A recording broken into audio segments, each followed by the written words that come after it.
नमस्कार दोस्तों, आप देख रहे हैं ट्रुथ दृष्टि।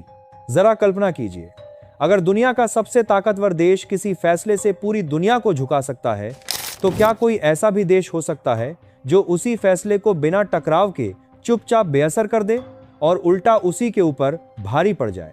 आज की कहानी कुछ ऐसी ही है, जहां एक तरफ अमेरिका है जो खुद को दुनिया का सुपर पावर मानता है, और दूसरी तरफ भारत जो बिना शोर बिना धमकी अपने तरीके से गेम बदल देता है।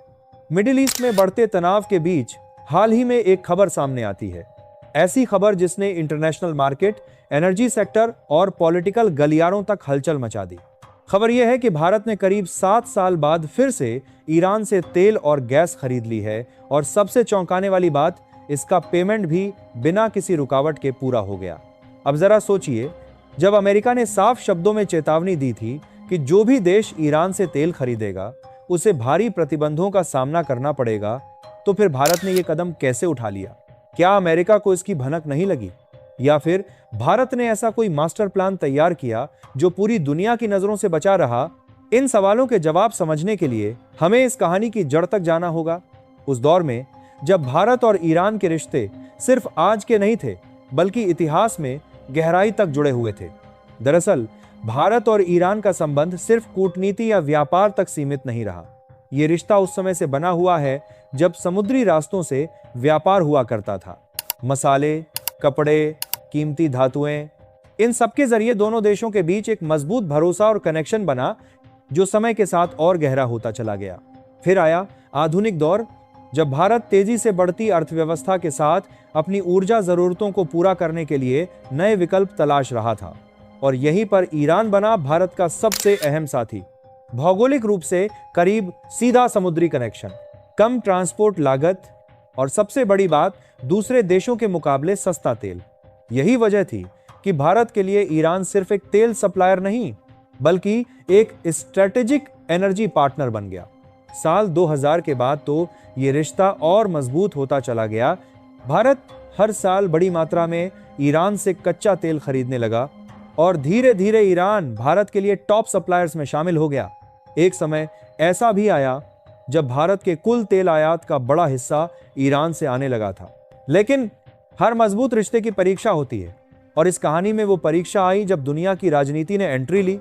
एक ऐसा फैसला जिसने भारत और ईरान के इस मजबूत रिश्ते को झटका दे दिया, और यहीं से शुरू होता है असली खेल। लेकिन साल 2012 में ऐसा क्या हुआ जिसने इस मजबूत रिश्ते को हिला दिया?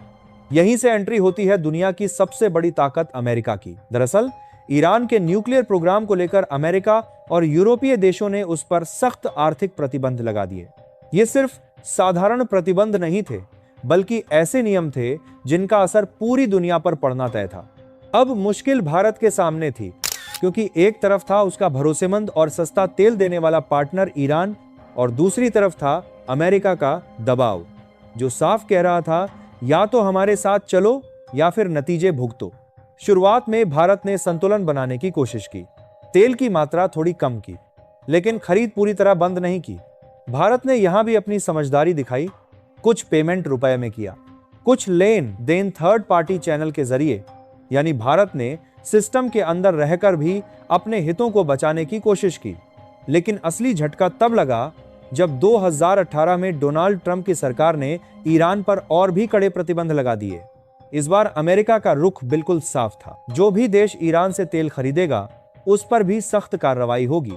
भारत को शुरुआत में थोड़ी राहत जरूर मिली, जिसे वेवर कहा गया, लेकिन मई 2019 आते आते वो राहत भी खत्म कर दी गई, और यहीं पर भारत के पास कोई विकल्प नहीं बचा। नतीजा, 2019 के बाद भारत की ईरान से तेल खरीद पूरी तरह बंद हो गई।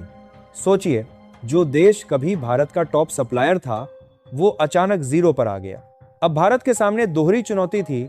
एक तरफ अपनी बढ़ती ऊर्जा जरूरतें, क्योंकि भारत अपनी जरूरत का 80% से ज्यादा तेल बाहर से मंगाता है, और दूसरी तरफ अमेरिका का सीधा दबाव।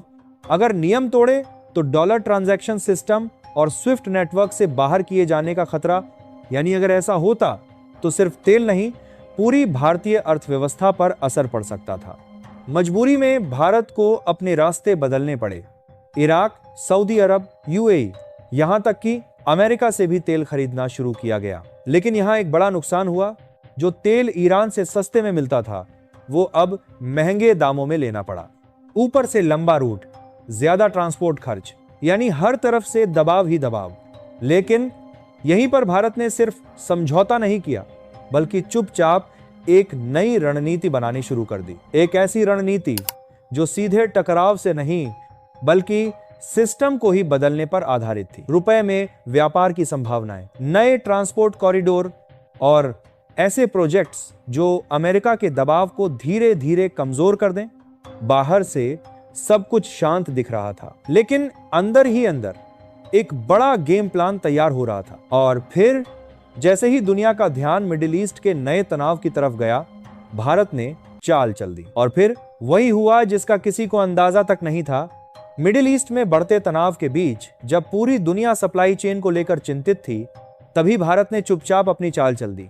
ताजा जानकारी के मुताबिक भारत ने करीब 7 साल बाद फिर से ईरान से तेल और गैस खरीद ली, और सबसे हैरान करने वाली बात, इसका पूरा पेमेंट भी सफलतापूर्वक हो गया। अब यहां सबसे बड़ा सवाल, जब इतने सालों तक हर ट्रांजैक्शन पर अमेरिका की नजर थी, तो इस बार ऐसा क्या बदल गया? असल में भारत ने नियम तोड़े नहीं, बल्कि खेल के नियम ही बदल दिए। पहले जहां हर इंटरनेशनल डील डॉलर और स्विफ्ट नेटवर्क के जरिए होती थी, वहीं इस बार भारत ने अपनी निर्भरता वहीं कम कर दी। डॉलर की जगह रुपया, रियाल और अन्य वैकल्पिक करेंसी सिस्टम का इस्तेमाल किया गया। यानी ट्रांजैक्शन ऐसे रास्तों से हुए जहां अमेरिका की सीधी पकड़ कमजोर पड़ जाती है। यही नहीं, पेमेंट को छोटे छोटे हिस्सों में बांटा गया। कुछ लेन देन थर्ड पार्टी चैनल्स के जरिए किए गए, और कुछ ऐसे बैंकिंग सिस्टम से जो अमेरिकी कंट्रोल से बाहर हैं।